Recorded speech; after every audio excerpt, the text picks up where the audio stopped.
Bonjour à tous et bienvenue au Club Date, votre émission en direct des années 80. Alors, c'est moi qui vous présente l'émission parce que Echo n'est pas encore arrivé. Alors, aujourd'hui, on va faire une spéciale Margoton, avec pour commencer un film de Baptiste Joannet sur les coulisses de la série. Et puis ensuite, vous retrouverez Echo pour le tirage au sort du dernier jeu des Margotons. Ça vous plaît? Alors c'est parti!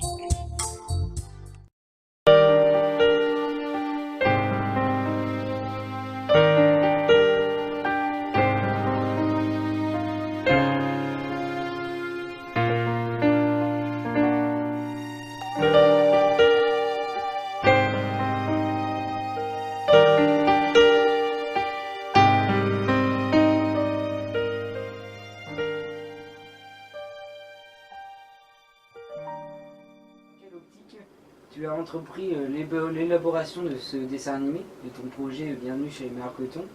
Oui. Et si c'était pour te rapprocher de la nostalgie des années 80-90. Alors évidemment, sans la nostalgie, il n'y aurait pas eu les Margotons. En fait, ça s'est fait en juin 2013, donc ça commence à remonter déjà l'année dernière. Donc pour le Club des Hits, qui était l'émission que tu connais, que vous connaissez, j'espère. Donc il fallait, voilà, à la rentrée de septembre, il me fallait quelques nouvelles séquences. Et puis comme le Club des Hits, c'est quand même une évocation des émissions jeunesse des années 80-90. Le centre, le noyau dur, c'était quand même les dessins animés, donc il fallait une série. Évidemment, compte tenu des budgets du Club des Hits, nous n'avons pas les moyens d'acheter une série, bien sûr. Et donc l'idée, c'était de créer une série sur les années 80, qui évoque les années 80, pour remplir une case du programme, quoi. Donc c'est parti de là. J'avoue qu'on ne savait absolument pas où on allait, parce qu'on n'avait jamais fait ça. Même si c'était un rêve de gosse, parce que j'ai toujours dessiné, c'était un rêve de faire un dessin animé. Quand j'étais petit, je voulais faire dessinateur de BD, je ne voulais pas faire chanteur. Donc finalement, ça a retrouvé un peu les origines, oui, c'est un peu ça. Et c'était un projet qui t'est venu tout seul ou en groupe? Ou, non, tout seul. T'as demandé la participation? Tout seul au départ. Bon, je savais que pour un dessin animé, il fallait des voix déjà, donc je savais qu'il allait falloir contacter des gens. Mais non, c'est venu comme ça. Donc l'idée des Margotons, oui, c'était vraiment la nostalgie des années 80, comme tu disais, qui a fait ça. Et puis, puisque c'est une histoire qui est pas... C'est pas de la SF, c'est pas de l'heroic fantasy, on n'est pas sur une histoire d'amour, c'est vraiment des petites séquences comme ça, qui sont à la journée, puisqu'il y a un épisode, c'est le lundi, le mardi. La série d'ailleurs devait s'appeler Une semaine chez les Margotons à la base, et puis en travaillant ça, Malek a pensé que Bienvenue chez les Margotons c'était mieux, laisse augurer d'une suite peut-être.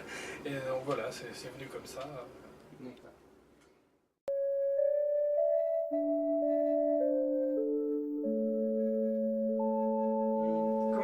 À partir du moment où tu veux faire un nouvel épisode, comment tu déroules la réalisation de cet épisode? À partir de quoi tu commences? Tu fais les voix, les textes? Alors en général, non, je commence par le scénario. C'est-à-dire qu'il n'y a pas un scénario qui a été fait au départ, et puis en général je fais épisode par épisode. Donc j'écris le scénario au départ. Maintenant, en pensant aux voix aussi des comédiens que je connais, parce que c'était pas le cas pour le premier épisode qui était un petit peu bricolé, puisqu'on ne savait pas du tout où on allait. Et quand j'ai écrit le premier scénario, je ne savais pas du tout qui ferait les voix. D'ailleurs, c'est Malek qui devait faire la voix de Jérôme, au départ. Et puis bon, il n'arrivait pas à trouver exactement ce qu'il voulait. Et donc là, il a proposé à Hélène de faire un essai. Il m'a envoyé la voix témoin, c'était formidable. Donc j'ai dit go. Et donc maintenant, c'est vrai que quand j'écris les scénarios, je pense aussi aux voix et au rythme de chaque voix, enfin que chaque comédien amène. Donc ça, c'est un plus.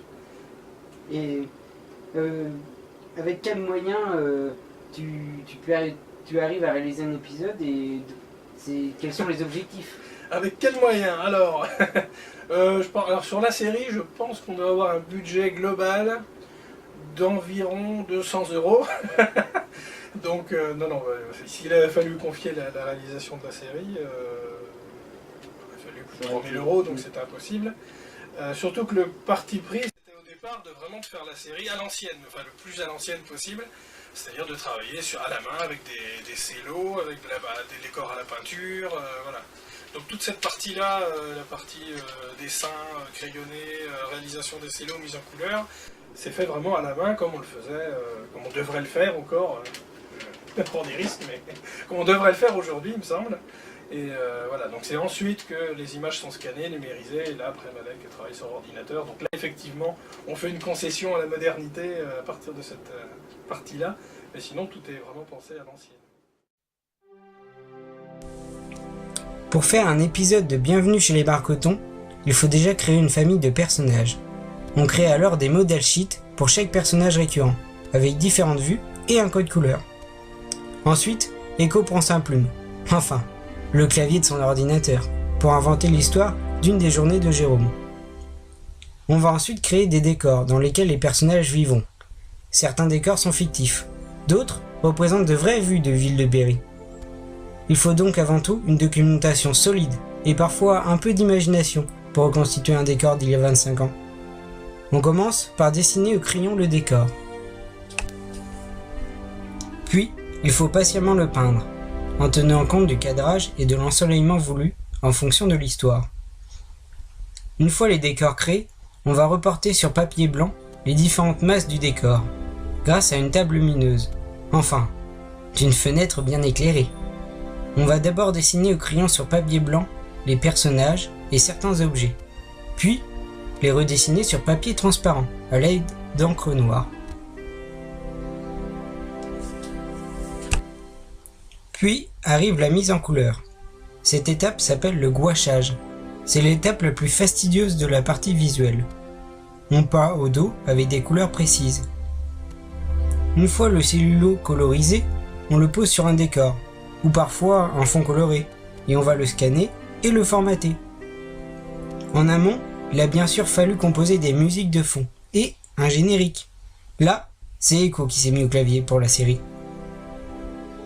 Arrive ensuite l'enregistrement des voix des personnages. Pas moins de 7 personnes ont prêté leur voix pour une quinzaine de rôles différents. C'est là que va commencer le travail de montage et d'animation, rôle attribué à Malek. Il va d'abord placer les voix sur les dessins, en créant une bande-son complète. Il faut choisir le temps exact et imprimer le rythme de lecture de l'histoire. Ensuite, choisir quelle musique ira sur telle ou telle scène. Puis enfin, ajouter les bruitages divers de moteurs, de bruit, de pas ou encore de téléphone. Et voilà, après une quarantaine d'heures de travail, votre épisode est prêt à vous faire rire. Comment s'est effectué le montage de l'équipe? Sans budget déjà, donc il fallait recruter du monde voilà, bénévolement, donc évidemment il fallait des personnes que je connaissais. Le premier en fait ça a été Malek, que je connaissais très peu à l'époque puisqu'il avait dû me sonoriser sur une soirée il y a déjà quelques années. Et puis on avait repris contact par Facebook, donc je ne connaissais pas beaucoup, et puis je sais qu'il regardait l'émission, et un jour il m'a dit, bah tiens si tu veux, voilà, on est de la même génération, j'aimerais bien participer à l'émission. Donc il est venu faire un tournage après, et donc c'est là que j'ai dit, bah tiens si tu veux, je fais un petit dessin animé, il y a une voix de jeune garçon à faire, je te laisse travailler là-dessus. Donc voilà, donc il a confié le rôle à Hélène, qui est sa compagne. Voilà, donc on a été chercher bien loin. Donc là, il a une bonne maîtrise de la technologie, c'est son travail, l'animation. Pas de dessin animé, mais en tout cas il fait ça avec un grand talent. Je ne saurais pas faire ça du tout. Mais c'est pour ça qu'on partait vraiment dans l'inconnu, parce que je ne savais pas du tout comment j'animerais la chose. Mais d'autant que c'est assez difficile, parce qu'on n'est pas vraiment dans un dessin animé, puisque les personnages ne bougent pas, c'est plus de la BD avec du son. Et ce qu'on avait très peur au départ, c'est que ce soit un peu lent, un peu statique par rapport aux voix, et que ça ne fonctionne pas. Et bon, visiblement, vu les premiers commentaires, c'est passé, donc tant mieux, merci. Mais non, c'était difficile, donc voilà, Malek est arrivé comme ça dans l'aventure. Alors Malek nous a rejoint. Donc Malek, déjà pour commencer, qu'est-ce qui vous a poussé à vous lancer dans l'aventure de Bienvenue chez les Margotons et comment y êtes-vous arrivé? Oh là, c'est beaucoup de questions. C'est une longue histoire. C'est toi qui m'as poussé. Ouais, bah, pas trop fort dans l'escalier. Parce que... M'a poussé. Non, il y a, on peut pas dire. Non, le terme poussé, c'est fort quand même. non, c'est la passion de... Moi, j'adore faire du montage en fait. En fait, je sais pas si je dois te regarder toi ou la caméra. Et au montage, tu feras le truc. Je vais regarder les deux. Je vais regarder les internautes, mais je vais regarder la montage. Non, en fait, l'idée c'était que moi j'adore faire du montage. Je sais plus, on avait dû en discuter un jour comme ça. Et puis il m'avait fait part donc, de son idée des margotons. Et c'est là que je me suis simplement proposé à lui faire le montage sans savoir vraiment où je mettais les pieds. Hein, parce que je vois au départ. Oui, c'est bon, c'est la voix. Ouais. Juste une voix au départ. Et après le montage, parce que moi je fais pas mal de montage, mais plus sur de la vraie vidéo filmée en caméscope ou des photos. Mais travailler sur du dessin, j'avais jamais fait. Donc je savais pas trop où j'allais mettre les pieds. Et puis c'est super passionnant, c'est intéressant, c'est complètement différent de ce qu'on peut faire. Et ça m'a plu beaucoup. Comment ça se dit ça m'a plu beaucoup? Bon, regardez aussi ça. Ça m'a beaucoup plu. C'est très bien. Et les internautes ont pu remarquer plein de clins d'œil que vous faites tout au long des épisodes. Est-ce qu'ils représentent pour vous des bons souvenirs? Non. Enfin, moi perso, les années 80, moi ça m'a marqué, même encore maintenant. Pas autant que lui, celui il est resté bloqué là-bas. Mais moi c'est toute mon enfance. Moi je suis né en 76, hein, donc 86 j'avais 10 ans, donc j'étais à fond dedans. La culture, la musique, les fringues, ce qu'on mangeait. Les magasins éléphants. Voilà, les magasins éléphants. Pour ceux qui n'ont pas reconnu, c'était Mammouth. Alors, on n'a pas le droit de faire de la pub, il faut citer ça n'existe plus. Ça va. Mais non, c'est toute mon enfance et je suis un petit peu. Il y a une partie de moi qui est restée un petit peu dans les années 80, ça c'est clair. Puis c'est intéressant de truffer chaque épisode, voilà, justement, de petites références. Alors après, j'espère que les spectateurs ont eu le temps de faire des arrêts sur image et de relever tous les petits détails, mais c'était amusant de faire ces clins d'œil là. Ouais. Mais du coup, ça peut-être leur donner envie de regarder encore une fois les épisodes pour aller voir tous ces petits détails. Il y en a plein d'autres.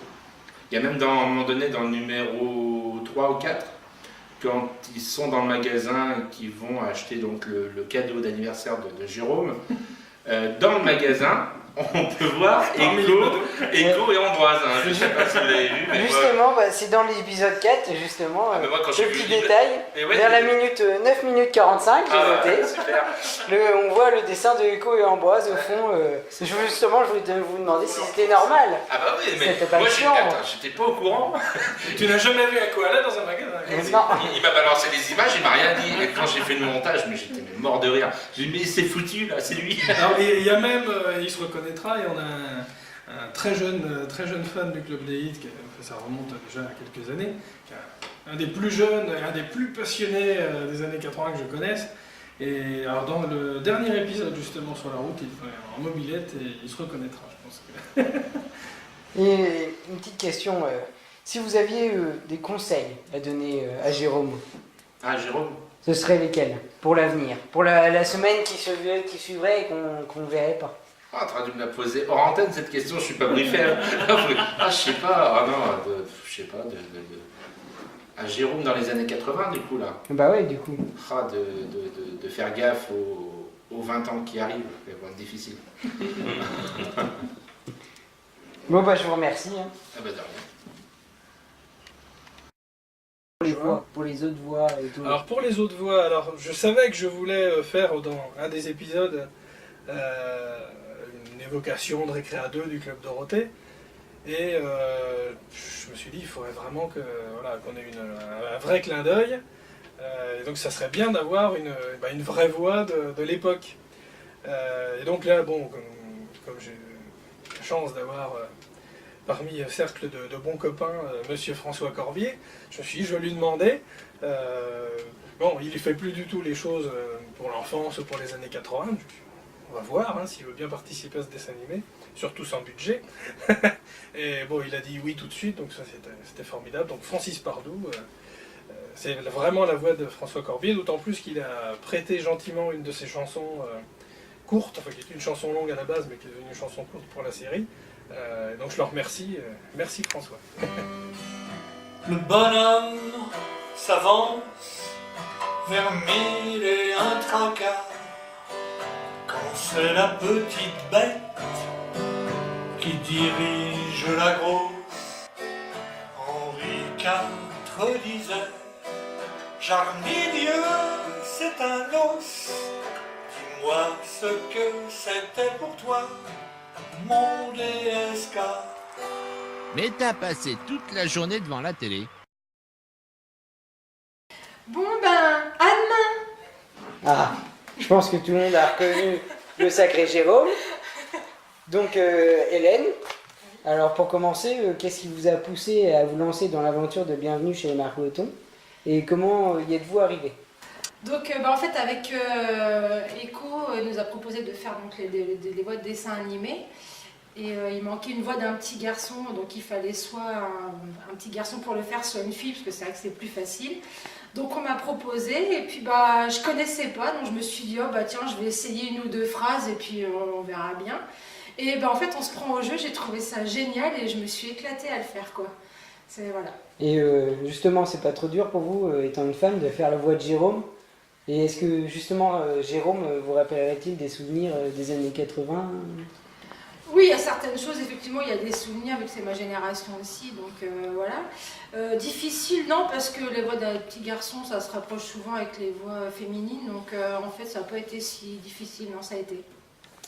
Et justement, en parlant des années 80 et 90, là, pourriez-vous me donner des éléments de ces années-là que vous aimeriez voir renaître de nos jours, par exemple des séries, des émissions? Ah bah il y en a plein, le Club Dorothée avec toutes les séries qu'il y avait dedans, les dessins animés. Après en émission, j'en ai pas qui me viennent là à l'esprit. Si peut-être j'ai des soirées genre Sacrée Soirée ou des trucs comme ça. Eh bien je vous remercie. De rien. Je vais faire ma clé, hein, d'accord? Pas de bêtises, hein? Oh ben non, de toute façon, ça va être écrit d'Ariane, alors je vais regarder. Bon, à tout à l'heure. C'était pas bon son machin, Burk. Miam, alors ça, les grillines à la fraise, c'est super bon. Et voilà, prochain épisode des Cavaliers de la Galaxie, mercredi prochain. On continue en chanson avec Francis Pardou. Le bonhomme s'avance. Alors Évangéline, donc, qui fait la pain-bêche de sœur de Jérôme. Bah là c'est pareil, c'est une chanteuse que je connais un peu, je l'ai vue sur des tremplins, et puis voilà, on a sympathisé via Facebook, et puis bah voilà, c'est pareil, je lui ai proposé comme ça de faire la voix de Steph, parce qu'elle a une voix plutôt douce, voilà, quand elle chante, je suis un peu à la Elsa, enfin, je me suis dit tiens ça irait bien à Steph, voilà, donc je lui ai demandé, ça a été oui tout de suite aussi. Donc, merci à tous, parce que c'est vrai que sans eux, les Margotons, on n'aurait pas pris vie. Ou en tout cas, voilà, ça aurait été des bulles et pas des voix, et ça aurait été beaucoup moins vivant. En tout cas, je félicite, parce que j'ai lu sur les commentaires, je félicite la voix de Jean-Paul qui était plutôt bien faite. Merci. Alors ça c'est vraiment les petites voix comme ça qui apparaissent et qui disparaissent aussi. Et pour les voix de la mère, alors évidemment, de la sœur, c'était difficile parce que je savais que je devrais m'y coller aussi, donc voilà, je me suis dit on va faire des personnages secondaires. Les gens connaissent déjà pas mal ma voix du fait de l'émission, donc on ne pouvait pas avoir la même voix qui revient pour tous les personnages. Donc pour les voix de femmes, il fallait des comédiens, des comédiennes. Et donc Sandy qui fait la voix de Mathilde, En fait, je la connais déjà depuis pas mal d'années aussi, puisqu'on tourne ensemble, notamment l'été, sur des scènes ici et là.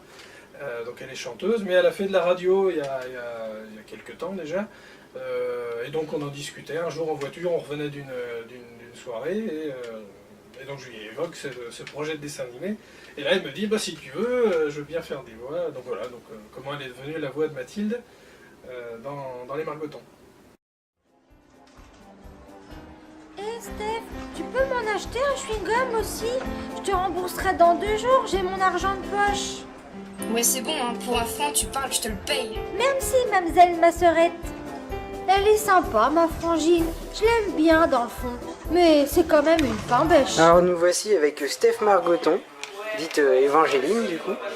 Alors j'aimerais savoir qu'est-ce qui vous a poussé à vous lancer dans l'aventure de Bienvenue chez les Margotons et comment y êtes-vous arrivé?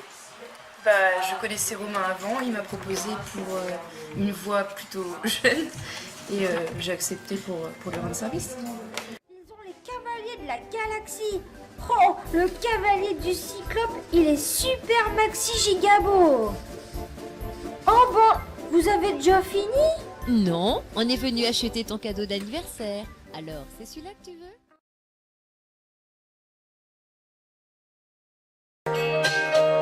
Bonjour, je m'appelle Laurent Jantot. Normalement j'ai des lunettes, mais pas aujourd'hui. Et toi, tu es Véronique Vouzig. Ah, Véronique. Elle ira loin, vous verrez. Véronique Vouzig.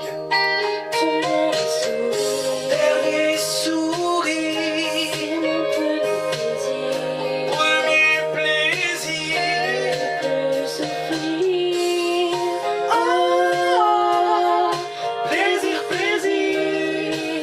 Alors cette chanson, vous l'aurez compris, pour le besoin des Margotons, est un pastiche de Désir de Véronique Jeannot et Laurent Voulzy. 189 francs? Ça fait raide pour un bonhomme en plastique, même avec une belle boîte. T'aurais pas préféré un jean neuf? Bon allez, on le prend et on y va. Papa va nous attendre. C'est Mathilde dans Bienvenue chez les Margotons. Donc la même question qu'au départ, qu'est-ce qui vous a poussé à vous lancer dans l'aventure de Bienvenue chez les Margotons? Bah, c'est un petit peu la même chose parce que je connais Romain maintenant et il m'en a parlé et puis il m'a dit tiens, c'est moi qui lui ai dit finalement, bah écoute, si ça peut te rendre service, pourquoi pas.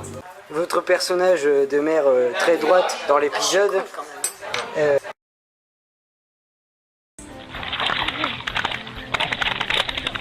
Ah mais c'est pas vrai hein. Ah il pue en plus. Alors là, merci papa d'avoir emmené ce clébard. personnage très droit quand même très strict. Est-ce que c'est le cas dans la réalité? Non. Non, je pense que je suis quelqu'un de cool quand même. D'accord. Bon bien, j'aimerais enfin vous demander une dernière question. Est-ce que vous voyez refaire une aventure comme celle-ci dans l'avenir? Eh ben on espère bien. On attend la suite. Hein, avec la voix de les Mathilde. filles, Avec impatience. les enfants comme on dit. Et justement, tout à l'heure, tu parlais de la semaine des Margotons, qui était le projet initial. Sur cette semaine passée avec Jérôme pendant cet épisode, est-ce que ça ressemble un peu à la semaine que tu passais quand tu étais enfant? Les Margotons, c'est quand même, allez, on va dire, c'est 50% d'autobiographie quand même. Hein. C'est pas les mémoires d'Echo, mais il y avait un vide en fait. Il y a très longtemps que je voulais parler de ces années-là. Et alors je voulais le faire fut un temps en chanson. Je vais peut-être le faire d'ailleurs pour le single à venir. Mais c'est difficile sur une chanson d'évoquer tous ces souvenirs-là. Et donc le dessin animé, c'était l'occasion de le faire. Et puis je pense qu'il y avait oui, vraiment un vide, un manque d'évocation de ces années-là, que ce soit par des films, à la télé. Voilà, j'ai jamais réussi à trouver ce que je cherchais. Et je pense que c'est un peu inconsciemment inspiré du Petit Nicolas, par exemple, les lectures du Petit Nicolas, ou les souvenirs de Pagnol aussi, La gloire de mon père, voilà, qui sont des films magnifiques. J'aime beaucoup le travail d'Yves Robert d'ailleurs. Mais bon, après, voilà, sans la prétention d'avoir le niveau d'un Pagnol, surtout qu'on est sur, voilà, c'est pas une romance, on n'est pas sur quelque chose de très construit, c'est vraiment des petits épisodes qui racontent une journée banale d'un enfant banal des années 80. Mais j'espère que les spectateurs y retrouvent une part de leur enfance, que leurs parents, qui aujourd'hui ont 60, 70 ans, 50 ans, retrouvent un peu l'enfance de leurs gosses. Puis je sais qu'il y a des gens de ma génération qui montrent ça à leurs enfants, donc ça permet aux petits de découvrir ce qu'était l'enfance des 30-quarantenaires qui ne font que de parler de ça aujourd'hui. Et bien justement, pour l'enfance, comme on en parle, pour l'enfant qui est Jérôme, est-ce que tu aurais des conseils à lui donner, vu que il lui arrive souvent des petites boulettes, des petites mésaventures? Des conseils, Jérôme, ne change pas, reste le même. Non, voilà, c'est un enfant banal, il n'est pas premier de la classe, il n'est pas dernier non plus, ça c'est Laurent. Voilà, c'est vraiment l'enfant typique des années 80, de cet âge-là, hein, puisque alors il a un âge un peu indéterminé, mais il a à peu près 10 ans et demi, voilà, il est en CM2, c'est sa dernière année de primaire, et donc il est très ouvert sur le monde, très en attente de ce qui va se passer dans le futur. Aujourd'hui, bon, il sera peut-être déçu, mais oui, de toute façon, voilà, c'est très autobiographique quand même, donc je lui dirais d'être un petit peu moins timide, peut-être, mais encore que Jérôme est beaucoup moins timide que je l'étais à l'époque. Et enfin, pour finir, la question que tous les fans du Club des Hits attendent, c'est de savoir si, comme tu l'as un peu dit au début, il y aura une suite à cette semaine. Produite dans ces conditions-là, c'est-à-dire que complètement bénévolement, avec une échéance d'un épisode par mois, je ne crois pas, parce que y a plein de choses à faire à côté, même ne serait-ce que l'émission, les concerts, donc c'est difficile même pour Malek. C'est vrai qu'un épisode par mois c'est beaucoup, même si on a une articulation qui marche pas mal, c'est-à-dire que je fais le scénario, les dessins en un mois, je livre ensuite ça à Malek, et puis voilà, il a encore un mois pour le réaliser, c'est-à-dire que quand un épisode est diffusé, il est à peu près fini au niveau des dessins depuis un peu plus d'un mois. Donc, enfin, c'est quand même une charge de travail assez lourde, puisque c'est à peu près, si on comprend toutes les parties, c'est une quarantaine d'heures par épisode, donc oui, non, c'est sous ce format-là, la suite non, surtout bénévolement. Mais après, bon, on va voir, est-ce que ça sera diffusé de façon plus relâchée, pourquoi pas, mais alors une suite dans l'immédiat pour 2014, pardon, j'ai un peu de mal à me repérer, on n'est plus en 1989, mais donc pour 2014, non, ensuite on verra peut-être. Jérôme au collège, c'est imaginable. Bon écoute, je te remercie Echo, et puis j'espère de nouvelles aventures. On fait aller en live la dernière scène de l'épisode numéro 2. Et où Jérôme se rend compte que son papa ramène son cahier qu'il avait oublié donc, à Monsieur Bellevue. Voilà, alors on tente le truc. Ah ouais, tu fais Laurent du coup? Oui, Laurent aussi, oui. On va faire les deux. Alors Jérôme, vas-y. Waouh! T'as même la brillante de Johnny Bryce! La chance! Moi, ma mère va m'acheter 10 paquets pour mon anniversaire. Enfin, je crois, mais c'est une surprise. Hé, Lélé, c'est pas ton père. C'est pas ton père là-bas, la grille. Oh non, papa! Papa, mais qu'est-ce que tu me fais? Là, je vais me faire tuer, c'est sûr! Je vais pas pouvoir en riant. Alors, bonjour monsieur. Coupe.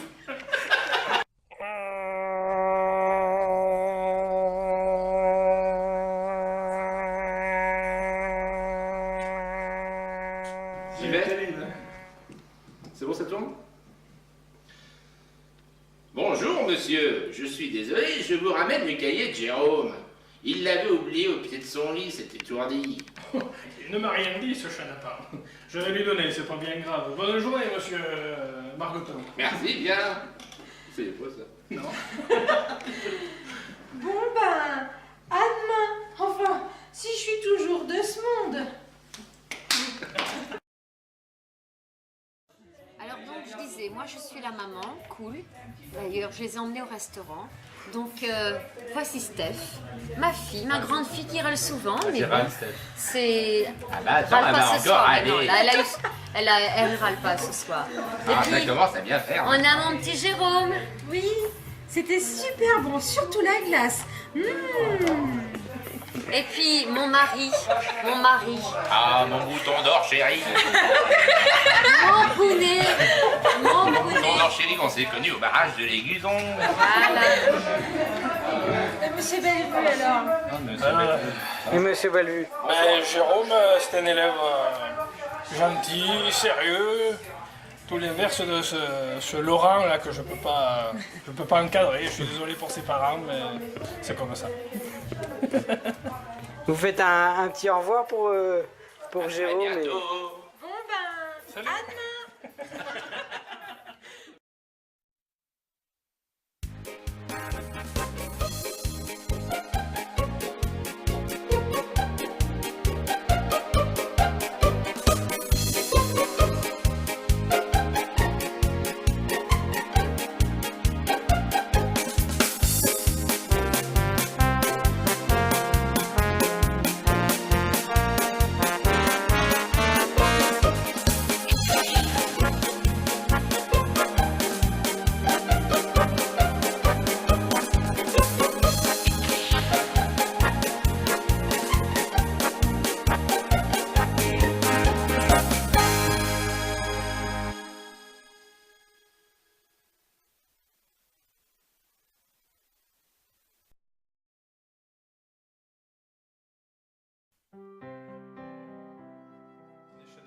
Et on a pu voir aussi, là, j'ai une petite question qui m'intervient. On a pu voir que Jean-François Margoton, dans Bienvenue chez Margoton, il fait du jogging.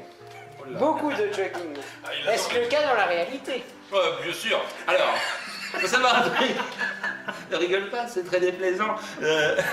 Non, je cours énormément après ma fille tous les jours dans la maison quand elle s'amuse à toucher un petit peu à tout. Non, je cours plus, ça se voit un petit peu peut-être. Ah, la question elle est méchante cette question.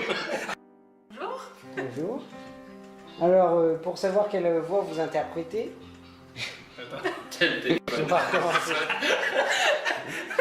Action. 268 février. Il y a combien de questions comme ça qu'on rigole?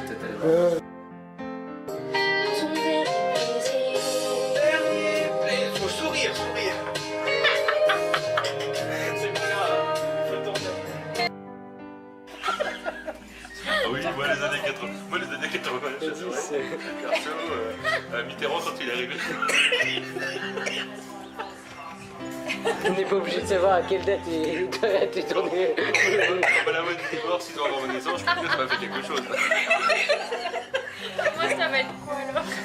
Alors, les années 50. Joséphine Baker, tu l'as bien connue.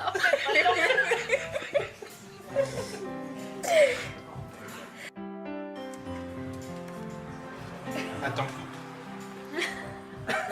T'as ta boule dans les cheveux. Ils vont dire qu'est-ce qu'elle a pu faire.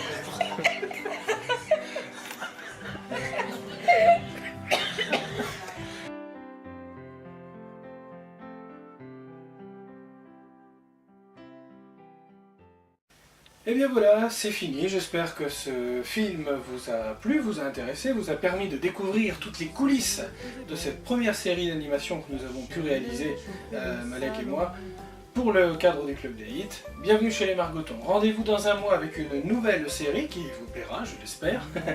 Et les Margotons, c'est presque fini. Il reste encore à tirer au sort les gagnants du dernier jeu des Margotons, le jeu numéro 7. Et vous êtes 8 finalistes. Pas mal, hein, pour ce dernier jeu. 8 finalistes à avoir trouvé la bonne réponse.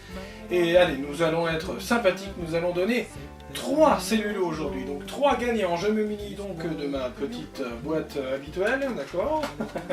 Et je vais procéder au tirage au sort des bulletins. Allez, un premier bulletin.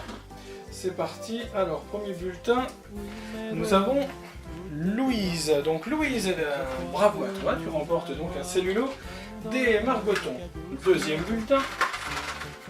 Un autre, c'est parti.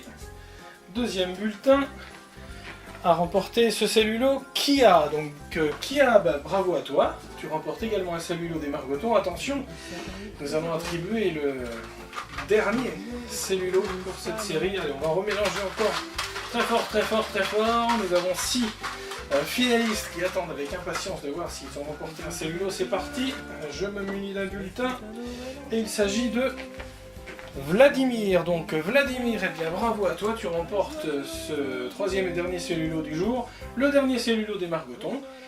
Nous nous retrouvons dans un mois pour une nouvelle émission, avec une nouvelle série, de nouveaux jeux, de nouvelles chansons. Sur ce, je vous dis à très bientôt. Salut!